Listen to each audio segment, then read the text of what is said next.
శ్రీరాములు గారు కౌలు రైతు. మరి రేవంత్ రెడ్డి చెప్పిండు కౌలు రైతులకు కూడా రైతు భరోసా ఇస్తా, రైతు కూలీలకు కూడా పైసలు ఇస్తా అన్నాడు. రుణమాఫీ లేదు, కౌలు రైతులకు పైస లేదు, రైతు కూలీల ముచ్చటనే లేదు.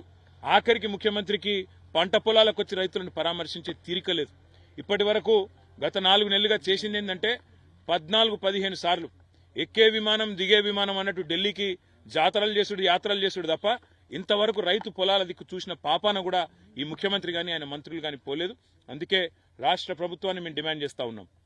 మొదలు మీరు 2 లక్షల రుణమాఫీ డిసెంబర్ 9 నాడు చేస్తామని ఏ మాట అయితే ఇచ్చిండ్రో ఆ పని వెంటనే చేయండి.